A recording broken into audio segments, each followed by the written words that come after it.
The remnants of the myth about the power of the Russian army were dispelled during the recent offensive attempt in the Kharkov region.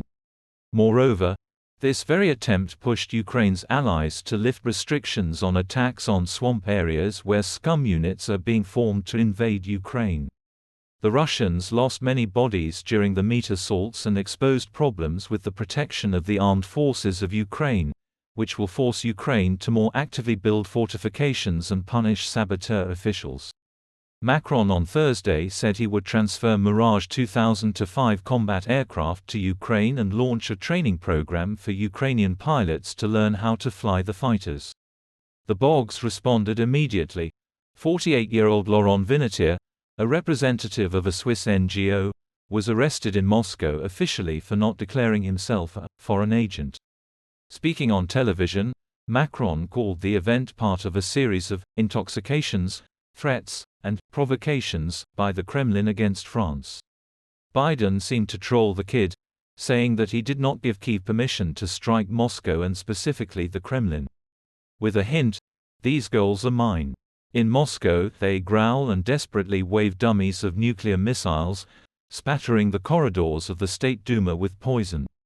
Deputy Karta quotes a bandit from a Soviet television series, "Soloviev is simply hysterical, but when it comes down to it, the growl turns into the meowing of a kitten."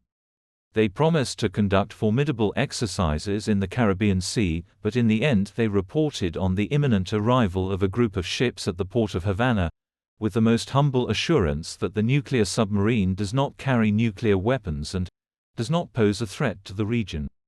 Well, fine. Don't play with nuclear matches in front of the big guy, but have as much hysteria in yourself as you like. Putin does not deny himself this. Having met with foreign journalists, he called them stupid, made several threats against the West and sneaked off to Tsarskoye Selo to imitate his love for Pushkin. On Friday, at an international boys' forum, he again tumbled onto the stage to practice demagogy under the moderation of nuclear bomber Karaganov, who a year ago proposed to hit Europe with a nuclear bomb. And Europe at this time celebrated the 80th anniversary of the Allied landing in Normandy, inviting not Putin, but Zelensky to these celebrations, which demonstratively emphasized new priorities. Putin is Hitler's heir, and he will be rolled up manually so that no Russian world will ever go berserk and never attack Ukraine or anyone else. The European Commission already recommends starting negotiations with Ukraine and Moldova on accession to the EU. And this is another irritant for the Kremlin, not counting the activity of NATO reconnaissance aircraft monitoring the Black Sea and the Crimean Peninsula. It is there that the real heat will most likely begin soon.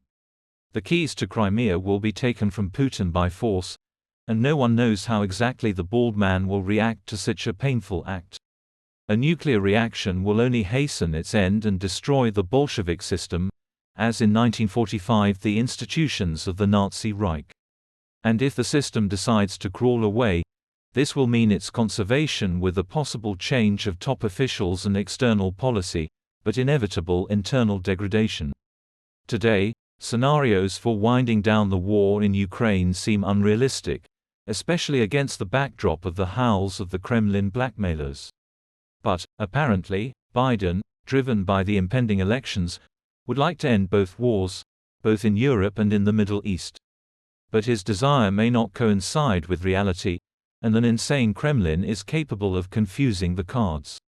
He is infuriated by literally everything: the increasing ostracism and failures at the front, the Ukrainian armed